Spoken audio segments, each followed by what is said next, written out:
ఐశ్వర్య ప్రాప్తి. ధనం అనేది ఈరోజు అందరికీ అవసరమైన వస్తువు. దీనికోసం అనేకమంది అనేక రకాలుగా ప్రయత్నాలు చేస్తూ ఉంటారు. ఎంత కష్టపడినప్పటికీ ధనం అనేది తక్కువగా లభిస్తుంది కొందరికి. మరికొందరికి ధనం లభిస్తుంది కానీ అది ఖర్చు రూపంలో ఎక్కువగా బయటకు వెళ్ళిపోతూ ఉంటుంది.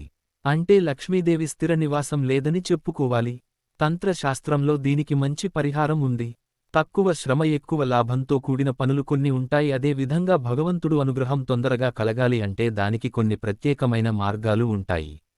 ఉదాహరణకి భగవంతుడికి నైవేద్యం పెట్టేటప్పుడు ఒక్కొక్క దేవుడికి ఒక రకమైన పెట్టినప్పుడు మంచి ఫలితాలు వస్తాయని శాస్త్రవచనం. అదేవిధంగా భగవంతుడికి ఇష్టమైన పనులు చేసినప్పుడు కూడా ఫలితాలను తొందరగా లభిస్తాయి.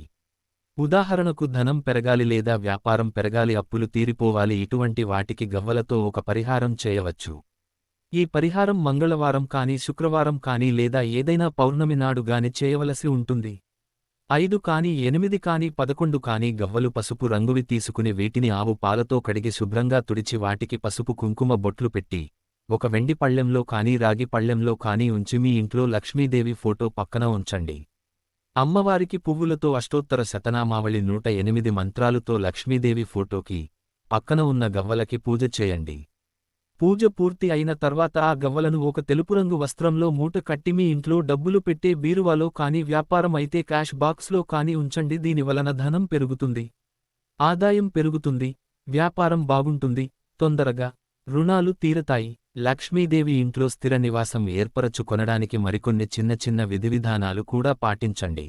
దేవతా మందిరంలో దీపం వెలిగించే ముందు ఒత్తులకి కొద్దిగా కర్పూరం రాసి తర్వాత వెలిగించండి. ఈ విధంగా చేస్తే లక్ష్మీదేవి ప్రసన్న అవుతుంది.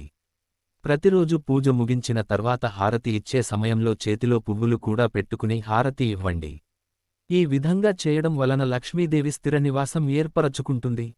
Thanks for watching. ఈ వీడియో మీకు నచ్చితే లైక్ చేసి షేర్ చేస్తూ ఈ ఛానల్ ను సబ్స్క్రైబ్ చేస్తారని ఆశిస్తూ once again thank you very much.